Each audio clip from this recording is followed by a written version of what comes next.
Brought to you by Agilus Diagnostics. Health test की बात आती है तो मैं भरोसा करता हूँ India's largest diagnostics company Agilus Diagnostics. खुद को टेस्ट करते रहो।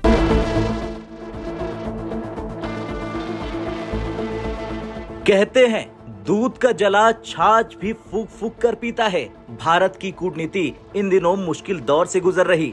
बांग्लादेश ने अपने देश की पूर्व प्रधानमंत्री शेख हसीना के प्रत्यर्पण की मांग के साथ अब धमकियां भी देना शुरू कर दिया है। जहां पहले मांगे केवल कानूनी आधार पर की जा रही थी, अब बांग्लादेश की अंतरिम सरकार भारत पर दबाव बनाने की कोशिश में है। शेख हसीना 5 अगस्त को भारत आई और तब से अज्ञात स्थान पर हैं। बांग्लादेश के अधिकारियों का दावा है कि अगर भारत उन्हें वापस नहीं भेजता तो इसके गंभीर परिणाम हो सकते हैं।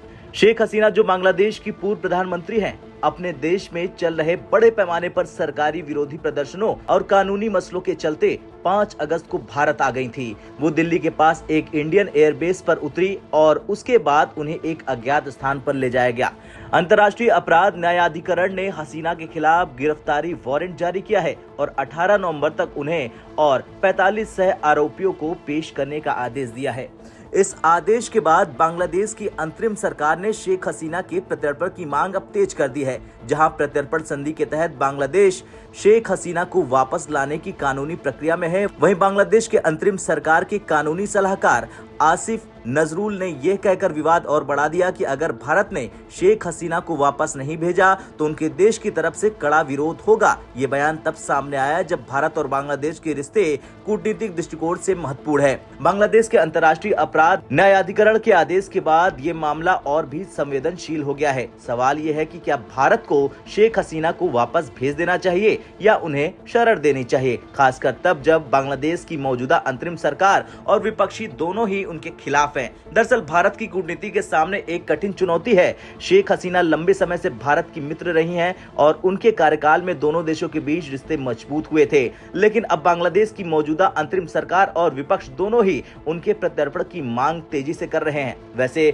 देखा जाए तो भारत के पास 2 विकल्प है। पहला ये कि शेख हसीना को वापस भेजना, यानी कि ये कदम भारत बांग्लादेश के रिश्तों को संतुलित करने में मदद कर सकता है, लेकिन इससे शेख हसीना के समर्थक और भारत के अंदर की राजनीतिक स्थिति प्रभावित हो सकती है। दूसरा ये कि शरण देना, यानी भारत अगर शेख हसीना को शरण देता है तो इससे बांग्लादेश के साथ संबंधों में दरार आ सकती है और अंतर्राष्ट्रीय स्तर पर भी भारत पर दबाव बढ़ सकता है।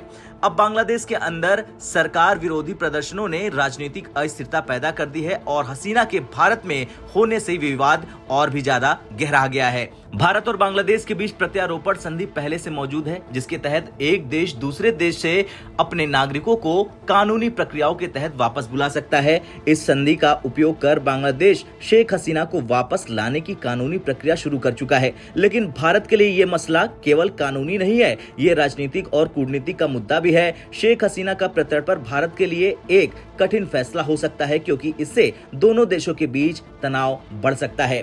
खैर, बांग्लादेश की मौजूदा सरकार इस मामले को लेकर आक्रामक रूप अपनाती दिख रही और भारत के सामने ये चुनौती है कि वो कैसे इन कंडीशन में अपने रिश्ते को संभालता है। बांग्लादेश की धमकियों के बीच भारत के सामने ये कठिन निर्णय है कि वो शेख हसीना को वापस भेजे या उन्हें शरण दे। आपका क्या कुछ कहना है, कमेंट कर जरूर बताएं। ब्यूरो रिपोर्ट, भारत तक।